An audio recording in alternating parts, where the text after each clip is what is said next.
चांद के करीब चंद्रयान-3 घटाने लगा स्पीड, लेकिन तभी इसरो ने कर दिया चंद्रयान-4 पर बड़ा ऐलान। चंद्रयान-4 का रोवर खोदेगा चांद पर बड़ा गड्ढा।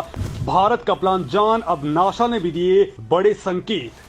दोस्तों, चांद पर चंद्रयान-3 केवल 20 दिन बाद लैंड करने वाला है। 1 अगस्त की रात को इसरो ने 31 मिनट तक इसके इंजन्स को चालू किया और उसके बाद तगड़ा धमाका हो चुका है। अब दोस्तों, चंद्रयान-3 धरती को हमेशा के लिए अलविदा कह चुका है और वो चांद की तरफ 37,200 किलोमीटर प्रति घंटे की रफ्तार से आगे बढ़ रहा है। दोस्तों, चंद्रयान-3 ने अपनी रफ्तार को कम करना भी स्टार्ट कर दिया है और अब वो चांद के ऑर्बिट को पकड़ने के लिए चांद से 40,000 किलोमीटर दूर पहुंचकर धमाका करने वाला है। और दोस्तों, इसी दौरान पूरा देश इसरो की इस सफलता पर वैज्ञानिकों को लगातार बधाई दे रहा है, तो वहीं इसरो के वैज्ञानिक भी बिल्कुल झूम उठे हैं। और दोस्तों, इसी दौरान इसरो की तरफ से एक ऐसी खबर सामने आई है जिसने सबको हैरान करके रख दिया है। दोस्तों, मैंने आपको कुछ दिन पहले बताया था कि जापान का एक चंद्र मिशन हाल ही में इसी साल फेल हो चुका है और चांद पर लैंडर उतारने का जापान का सपना भी सपना ही रह गया है। लेकिन अब जापान ने भारत के साथ बातचीत करना फिर से स्टार्ट कर दिया है। इसी साल अप्रैल में दोस्तों, जापान के वैज्ञानिकों की टीम यानी कि जाक्सा की टीम इसरो के दफ्तर में पहुंची थी और वहां पर लंबी चौड़ी डील कर ली थी। और दोस्तों, अब उस पर बड़ा ऐलान हो चुका है। उसने दोस्तों अब चांद पर पहुंचने के लिए भारत का बड़ा सहारा लेने का ऐलान कर दिया है। और लेकिन दोस्तों, इसमें केवल जापान का मिशन ही नहीं होगा, बल्कि ये इसरो का भी मिशन होने वाला है। दोस्तों, पहले इस डील को लेकर के कोई भी खबर सामने नहीं आई थी, लेकिन अब इसरो चीफ एस सोमनाथ ने जो खबर दी है उसने नासा तक को परेशान करके रख दिया है। खबर यह है कि इसरो ने अपने चंद्रयान-4 मिशन की तैयारियां स्टार्ट कर दी हैं और इस बार चंद्रयान-4 में भारत के साथ जापान शामिल हो चुका है। और यह बताया जा रहा है कि इस बार नासा को भी भारत की चंद्रयान-4 मिशन में शामिल कर लिया जा सकता है। यानी दोस्तों, भारत ने चांद पर मिशन का जो सिलसिला शुरू किया है, अब उससे दुनिया जुड़ती हुई नजर आ रही है। दोस्तों, आपको बता दूं कि इसी वक्त अमेरिका भी आर्टेमिस मिशन लॉन्च कर चुका है और उसके आर्टेमिस अकॉर्ड पर, यानी कि वो एक ऐसा प्लान है कि अगर वहां पर भारत जाकर के भी कोई खोज करेगा तो अमेरिका को बताना पड़ेगा।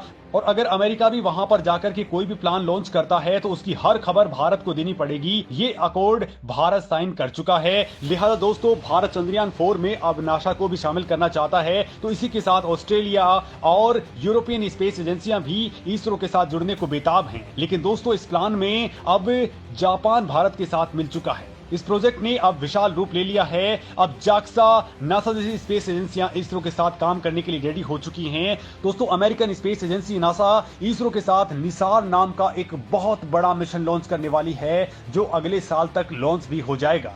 और इसके साथ ही दोस्तों, इसरो ने अब नासा को भी अपने चंद्र मिशन में शामिल करने का प्लान आगे बढ़ा दिया है। बड़ी बात यह दोस्तों कि कभी रूस हमारे काम आया करता था, हमने रूस को अपने प्लान में शामिल किया था, लेकिन चंद्रयान-2 के वक्त कुछ ऐसी घटना हुई थी जिसने भारत का मन खट्टा कर दिया था, क्योंकि उस प्लान में रूस ने अपने पांव पीछे हटा लिए थे। शायद उस दौरान चीन का कोई दबाव था, लेकिन उस दौरान रूस पीछे हट गया। लेकिन भारत ने अपने दम पर चंद्रयान-2 लॉन्च किया, चंद्रयान-3 को भी अब लॉन्च कर दिया है। और उसके बाद अब जापान के साथ ही अमेरिका भी भारत के साथ में आ चुका है। यानी दोस्तों, बहुत बड़ा खेल हो चुका है और इसकी जानकारी आपको भी होना जरूरी है। लिहाजा मेरे साथ इस वीडियो पर लगातार बने रहिए।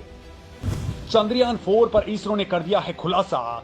एक बार फिर से साउथ पोल पर उतरेगा भारत का लैंडर।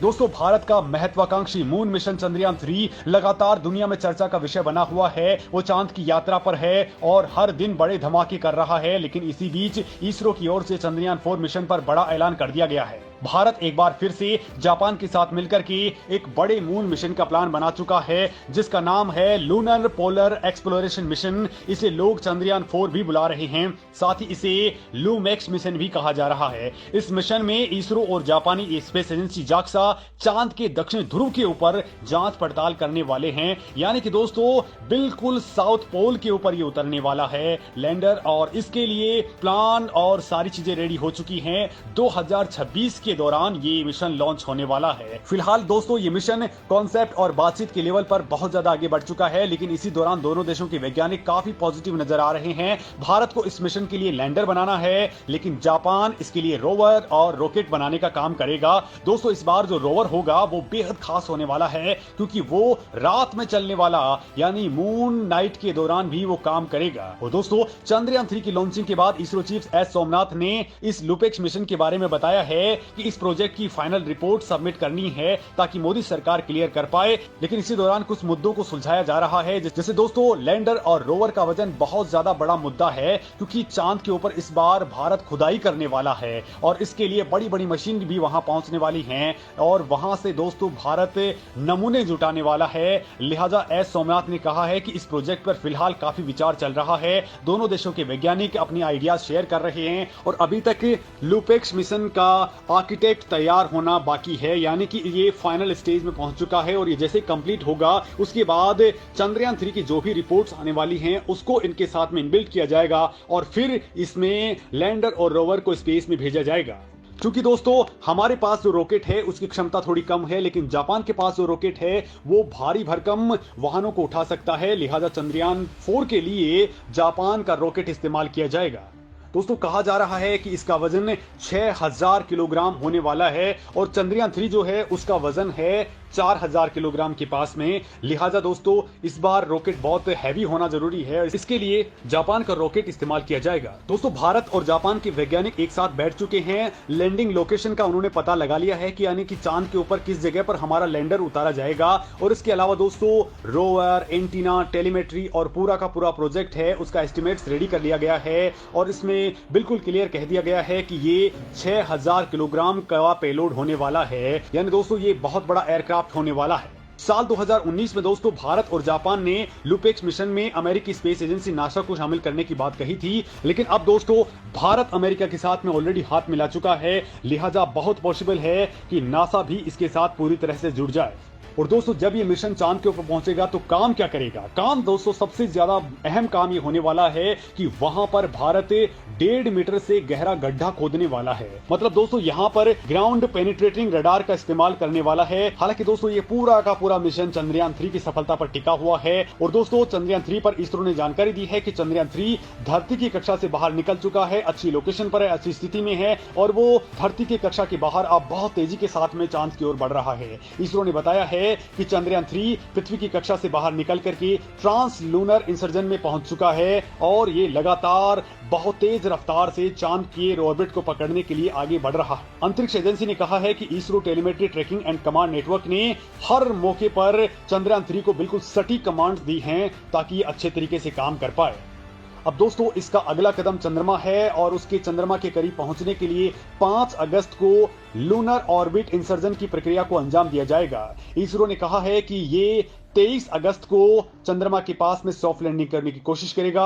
अभी तक के इतिहास में दोस्तों जिन भी देशों या जिन भी स्पेस एजेंसियों ने रॉकेट के जरिए सीधा चांद पर जाने की कोशिश की है उनमें ज्यादातर को निराशा ही हाथ लगी है, लेकिन इसरो ये गलती बिल्कुल भी नहीं करना चाहता है। इसरो इस बार बिल्कुल सटीक तरीके से कमांड दे रहा है ताकि असफलता की कोई गुंजाइश ही ना रहे और इसके लिए भारत के वैज्ञानिक दिन रात एक कर रहे हैं। मतलब दोस्तों देश के लोग सो रहे हैं, लेकिन आधी आधी रात जग करके भी हमारे वैज्ञानिक लगातार इसरो हेडक्वार्टर्स में ये अभ्यास कर रहे हैं कि चांद के ऊपर हमारा लैंडर सुरक्षित तरीके से लैंड कर जाए। और इसके बाद भारत ने अपने नए मिशन का ऐलान कर दिया है। मतलब भारत की प्लानिंग बिल्कुल क्लियर है कि अब चांद को फतेह करना ही है किसी भी हाल में, चाहे इसके लिए हमें नासा की मदद लेनी पड़े, चाहे जापान को हाथ मिलाकर के साथ में लेना पड़े या ऑस्ट्रेलिया या फिर यूरोपियन एजेंसियों को साथ में मिलाना पड़े। दोस्तों बड़ी बात यह भी बता दूं आपको कि जितनी भी एजेंसियां हैं इन सब की हेल्प इसरो इस वक्त भी ले रहा है और वो आगे बढ़ चढ़ करके भी इसरो के प्लान में जुट रही है। दोस्तों आपको इस मामले में क्या सोचना है कमेंट करके जरूर बताएं।